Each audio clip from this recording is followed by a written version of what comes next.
दोस्तों आज के इस वीडियो में हम लोग पाइथागोरस प्रमेय को समझेंगे और इससे रिलेटेड जितना भी क्वेश्चन बनता है उसे हम लोग सोल्व करेंगे। तो यहाँ पे देखिए पाइथागोरस प्रमेय यानी पाइथागोरस थ्योरम। पाइथागोरस एक गणितज्ञ थे जिन्होंने एक थ्योरम दिया था कि किसी भी समकोण त्रिभुज में यानी किसी भी समकोण त्रिभुज में कर्ण का वर्ग शेष दोनों भुजाओं के वर्गों के योग के बराबर होता है। यानी किसी भी समकोण त्रिभुज में कर्ण का वर्ग शेष दोनों भुजाओं के वर्गों के योग के बराबर होता है। तो सबसे पहले हम लोग को समझना है कि समकोण त्रिभुज क्या होता है, कर्ण क्या होता है और जो अन्य दो भुजा होगा वो क्या होता है और वर्ग क्या होता है, ये सभी चीज़ को समझते हैं। तो यानी इनका कहने का मतलब ये होता है कि कर्ण का स्क्वायर बराबर होगा लंब का स्क्वायर प्लस आधार का स्क्वायर को। तो कर्ण और लंब और आधार को पहले समझते हैं। तो दोस्तों यहाँ पे देखें, कर्ण को हम लोग बोलते हैं हाइपोटेनियस यानी एच से इसको सूचित करते हैं। और जो कर्ण होता है जो कि समकोण के सामने वाला भुजा को कर्ण बोलते हैं। यानी यदि ये त्रिभुज ए बी सी में बी कोण समकोण है तो इसके सामने में जो भी भुजा होगा इसको क्या बोलेंगे, कर्ण बोलेंगे। यानी ए सी त्रिभुज ए बी सी में ए सी है जो कर्ण है।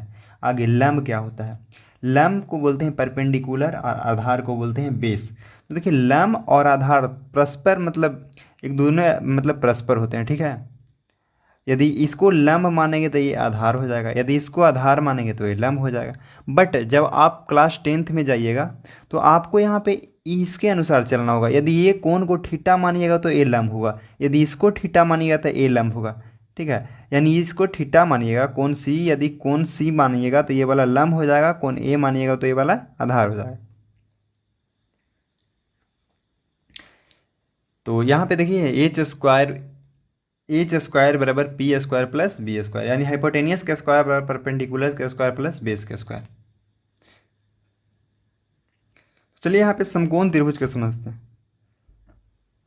जिस त्रिभुज का एक कोण समकोण हो उसे समकोण त्रिभुज कहते हैं। देखिए किसी भी त्रिभुज में 3 कोण होता है और तीनों कोण का योग 180 डिग्री के बराबर होता है।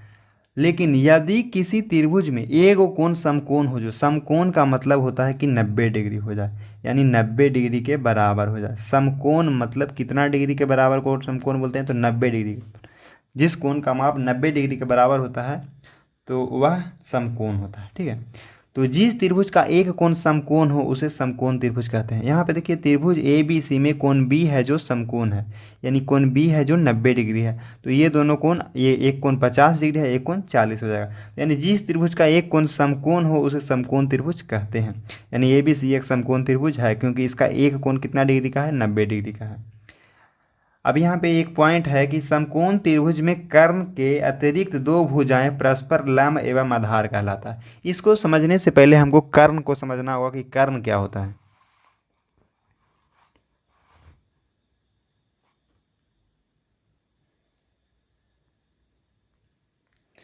यहाँ पे कि समकोण त्रिभुज में कर्ण के अतिरिक्त दो भुजाएं परस्पर लंब एवं आधार कहलाती है। तो चलिए इससे पहले हम लोग कर्ण को समझते हैं, कर्ण क्या होता है। तो समकोण त्रिभुज में समकोण यानी जो 90 डिग्री का कोण होगा उसके सामने वाला भुजा कर्ण कहलाता है। यानी त्रिभुज ए बी सी में कोण बी यदि 90 डिग्री है तो इसके सामने वाला को भुजा को क्या बोलेंगे हम लोग, तो सामने वाला भुजा को कर्ण बोलते हैं। और ये यदि कर्ण हो जाएगा तो समकोण त्रिभुज में कर्ण के अतिरिक्त यानी इसके अलावा जो दो भुजाएं होगा परस्पर लंब एवं आधार होगा, यानी एक लंब होगा तो दूसरा आधार होगा। जब आप क्लास 10th में जाइएगा तो यहाँ पे लंब और आधार भी डिफाइंड हो जाएगा, क्योंकि यहाँ पे इसके थीटा के अनुसार चलता है। जैसे कि यहाँ पे साइन थीटा तो पी बटा एच, तो इसको पी मानेंगे इसको एच, यानी कि इसको मानेंगे लंब इसको कर्ण। तो यानी ये वाला हो जाएगा थीटा तो ये लंब हो जाएगा, ये आधार होगा। यदि इसको थीटा मानेंगे तो इसके थीटा के सामने हमेशा क्या होगा, तो यदि थीटा के सामने मांगेंगे तो हमेशा लंब होता है, तो ये लंब हो जाएगा, ये आधार हो जाएगा, जो कि आप क्लास 10th में पढ़िएगा। यहाँ पे आप समझ लीजिए कि यदि एक कर्ण पता चल गया तो इसमें दोनों एक को आधार मान सकते हैं, एक को लंब मानेंगे। यानी इसको यदि लंब मानेंगे तो ये आधार हो जाएगा, इसको आधार मानेंगे तो ये लंब हो जाएगा। अभी आपको इतना समझ लेना है, ठीक है। अगला है कि कर्ण क्या होता है। तो समकोण त्रिभुज में समकोण यानी 90 डिग्री के सामने वाली भुजा कर्ण कहलाता है। आगे हम लोग एक पॉइंट और पढ़ते हैं कि समकोण त्रिभुज में कर्ण सबसे बड़ी भुजा होती है। यानी ये जो कर्ण होता है ए सी है जो सबसे बड़ी भुजा है, यानी ए सी है जो ए बी से भी बड़ा है और बी सी से भी बड़ा है। तो कर्ण होता है जो समकोण त्रिभुज में सबसे बड़ी भुजा को कर्ण बोलते हैं। तो इससे पाइथागोरस का प्रमेय फाइनल रिजल्ट यही निकला कि एक समकोण त्रिभुज में कर्ण का वर्ग अन्य दो भुजाओं के वर्गों के योग के बराबर होता है। यानी यदि कर्ण का वर्ग करेंगे तो देखिए वर्ग का मतलब क्या होता है, तो वर्ग को हम लोग स्क्वायर कहते हैं, वर्ग को क्या बोलते हैं, स्क्वायर। यानी यदि हम 5 का वर्ग करेंगे तो 5 का वर्ग का मतलब हुआ 5 × 5। यदि हम लोग 10 का वर्ग करेंगे तो 10 का वर्ग का मतलब हुआ 10 × 10। वर्ग का मतलब स्क्वायर करना है, ठीक है। तो यहाँ पे कर्ण का स्क्वायर, यानी कर्ण का स्क्वायर बराबर होगा लंब के स्क्वायर प्लस आधार के स्क्वायर के। यानी समकोण त्रिभुज में कर्ण का जो वर्ग होता है, जो अन्य दो भुजाओं, यानी अन्य दो भुजा, एक भुजा ए बी है और एक भुजा बी सी है, तो अन्य दो भुजाओं के वर्गों के योग, यानी इसका वर्ग करके इसका योग, योग मतलब जोड़, यानी जो योगफल, तो ये वर्गों का योग, ये दोनों का वर्ग की इसका योग, ये सब क्या हो जाएगा, आपस में बराबर हो जाएगा। यानी कर्ण स्क्वायर बराबर हो जाएगा लंब स्क्वायर प्लस आधार स्क्वायर को। तो कर्ण को हाइपोटेनियस यानी एच से सूचित करेंगे, लंब को परपेंडिकुलर और आधार को बेस से, तो यानी एच स्क्वायर बराबर हो जाएगा P square plus B square. अब यहाँ पे इसको देखना है हमें कि क्या कर्ण का स्क्वायर लंब स्क्वायर और आधार के स्क्वायर के बराबर होता है कि नहीं होता। तो देखिए इसका जो कर्ण है जो कितना दिया हुआ है, यानी कि कर्ण है, तो यहाँ पे कर्ण बराबर है 5 सेंटीमीटर, ठीक है। लंब हम मान लिए कि लंब बराबर 4 और इसका आधार है जो 3 सेंटीमीटर। तो क्या पाइथागोरस प्रमेय क्या बोलता है कि कर्ण का स्क्वायर, यानी कर्ण है जो AC है, तो यानी AC का स्क्वायर बराबर हो जाएगा AB के स्क्वायर, यानी AB के स्क्वायर प्लस BC के स्क्वायर के। तो एक साइड को LHS और एक साइड को RHS से हम लोग लेकर बनाते हैं। तो AC के स्क्वायर यानी कितना का स्क्वायर, तो AC है जो 5 है, तो 5 का स्क्वायर, ये बराबर किसका हो जाएगा, AB के स्क्वायर। AB कितना है तो 4, यानी 4 के स्क्वायर, और BC कितना है तो 3, तो 3 के स्क्वायर। अब इसे हम लोग गुना कर लेते हैं, तो 5 के स्क्वायर मतलब 25 बराबर हो जाएगा 4 के स्क्वायर, 4 के स्क्वायर 16 और 3 के स्क्वायर 9। अब इसे हम लोग ऐड कर लेंगे, यानी 25 बराबर 16 9 कितना होता है 25, यानी दोनों आपस में बराबर हो गया। यानी कि कर्ण के स्क्वायर लंब के स्क्वायर प्लस आधार के स्क्वायर को ये बराबर हो रहा है, ठीक है। यहाँ पे ये 25 है तो इधर भी 25 आ गया। तो आगे हम लोग लंब आधार और कर्ण कैसे निकालते हैं उसको हम लोग सीखेंगे, कि यानी कि यदि किसी त्रिभुज में कर्ण और आधार दिया हुआ है तो उसका लंब कैसे निकालेंगे। यहाँ पे दो त्रिभुज दिया हुआ है, तो पहला त्रिभुज में है कि PQR एक त्रिभुज है, तो इसमें कर्ण कौन सा होगा, यानी इसमें हम आपको कर्ण पहचानने के लिए बोल रहे हैं। तो देखिए PQR में कोण Q है जो समकोण है, यानी Q है जो 90 डिग्री के बराबर है, तो समकोण के सामने वाले भुजा को कर्ण बोलते हैं, यानी इसके सामने जो भी भुजा होगा वो कर्ण होगा। यानी PR है जो यहाँ पे क्या है तो कर्ण है। यदि PR कर्ण हो गया तो यानी अब यहाँ पे लंब और आधार होता है जो दोनों परस्पर होते हैं, यानी यदि इसको आधार मान लेते हैं, यदि इसे आधार मानेंगे तो ये क्या हो जाएगा, तो ये वाला लंब हो जाएगा, ठीक है। अब यहाँ पे ये वाला त्रिभुज में चलते हैं। ABC एक त्रिभुज है जिसका B कोण समकोण है, यानी B है जो 90 डिग्री के बराबर है। देखिए जब ऐसे करके काटा हुआ रहे तो समझिए कि ये 90 डिग्री का कोण बना रहा है यहाँ पे। अब ये 90 डिग्री के सामने वाला को क्या बोलते हैं, तो सामने वाला को इसका कर्ण बोलते हैं। अब यहाँ पे यदि इसे आधार मानेंगे, ठीक है, कोई ज़रूरी नहीं है कि नीचे वाला को ही आधार मानेंगे, आधार परस्पर, यानी इसको आधार मानेंगे तो ये अपने आप क्या हो जाएगा, लंब हो जाएगा, ठीक है। यदि इसको आधार मानते तो ये वाला लंब हो जाता।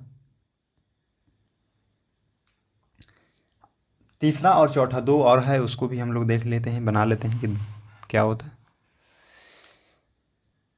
तो चलिए यहाँ पे बताइए MNO एक त्रिभुज है जिसका एन है जो कोण एन है जो समकोण है, यानी कोण एन है जो कितना डिग्री के बराबर है, 90 डिग्री के बराबर।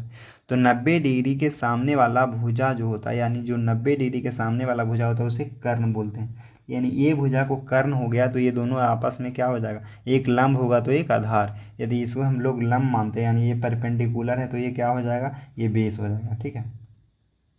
अगला यहाँ पे त्रिभुज है जो GHI एक त्रिभुज बनाए हैं जिसका कोण G है जो समकोण है, तो समकोण के सामने वाला भुजा को कर्ण बोलते हैं, यानी ये है जो भुजा HI है जो कर्ण हो गया, ठीक है।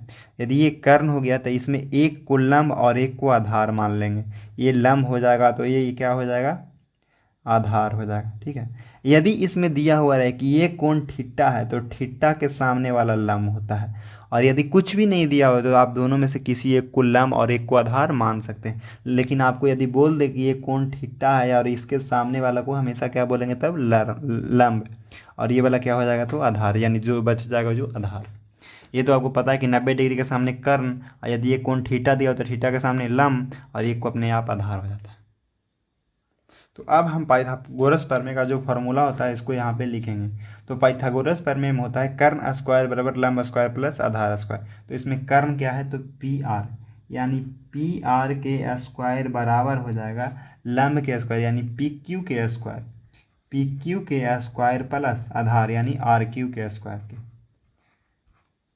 तो ये क्या है, ये पाइथागोरस प्रमेय है। पाइथागोरस प्रमेय में कर्ण स्क्वायर बराबर होता है लंब स्क्वायर प्लस आधार स्क्वायर के। अगला यहाँ पे कर्ण है, तो कर्ण ये आधार है और ये लंब है, तो ए सी को कर्ण यहाँ पे है, तो ए सी है जो कर्ण है, तो ए सी के स्क्वायर बराबर हो जाएगा, लंब मानेंगे बी सी को, तो यानी बी सी के स्क्वायर और प्लस आधार है जो ए बी है, तो ए बी के स्क्वायर। इसमें आपको ये बात ध्यान देना है कि ए बी सी को या तो पहले लिख सकते हैं या तो इसे दोनों को आगे पीछे हम लोग लिख सकते हैं, क्योंकि आपको पता है, आपको ये बात पता होगा कि यदि कहीं पे लिखा हुआ है 4+3, तो यदि 4+3 कहीं पे लिखा हुआ है तो इसको ये भी लिख सकते हैं 3+4, क्योंकि दोनों का जोड़ कितना आता है 7 ही आएगा। चलिए इसमें देखिए कर्ण कितना है, तो एम ओ है जो कि कर्ण है, तो यानी एम ओ के स्क्वायर बराबर हो जाएगा एम एन के स्क्वायर, एम एन के स्क्वायर और प्लस ओ एन ओ के स्क्वायर के। ठीक है, अगला यहाँ पे है जो कि कर्ण है जो एच आई है, तो यानी एच आई के जो स्क्वायर हो जाएगा, एच आई के जो स्क्वायर हो जाएगा जो बराबर हो जाएगा जी एच के स्क्वायर, यानी जी एच के स्क्वायर और प्लस जी आई के स्क्वायर के, यानी जी आई के स्क्वायर के। यानी कि पाइथागोरस प्रमेय ये हो गया कि कर्ण का स्क्वायर बराबर होता है लंब के स्क्वायर प्लस आधार के स्क्वायर के। चलिए एक क्वेश्चन बनाते हैं। तो यहाँ पे देखिए समकोण त्रिभुज ए बी सी एक समकोण त्रिभुज दिया हुआ है जिसका कोण बी है जो समकोण है, यानी बी कितना डिग्री है तो बी है जो 90 डिग्री है। तो आपको पता होगा कि 90 डिग्री के सामने वाला को कर्ण बोलते हैं। तो यहाँ पे एक को हम लंब मानेंगे और एक को आधार मान लेते हैं, तो ये वाला को हम लोग लंब मान लेते हैं और ये नीचे वाला है इसको बेस मान लेते हैं यानी आधार मान लेते हैं। अब यहाँ पे आपको पता है कि कर्ण के स्क्वायर बराबर होता है लंब के स्क्वायर प्लस आधार के स्क्वायर के। तो जब यहाँ से स्क्वायर हटेगा तो ये साइड आएगा तो रूट चढ़ जाता है, तो यानी कर्ण बराबर हो जाएगा रूट अंडर लंब के स्क्वायर प्लस आधार के स्क्वायर। तो ये वाला फार्मूला से हम लोग कर्ण का मान निकाल लेंगे, तो यानी कर्ण बराबर, तो लंब यहाँ पर रूट अंडर है तो रूट अंडर लगाएंगे, लंब का मान कितना देगा तो 4 सेंटीमीटर यानी 4 के स्क्वायर, और आधार का मान कितना है तो 3 सेंटीमीटर यानी 3 के स्क्वायर।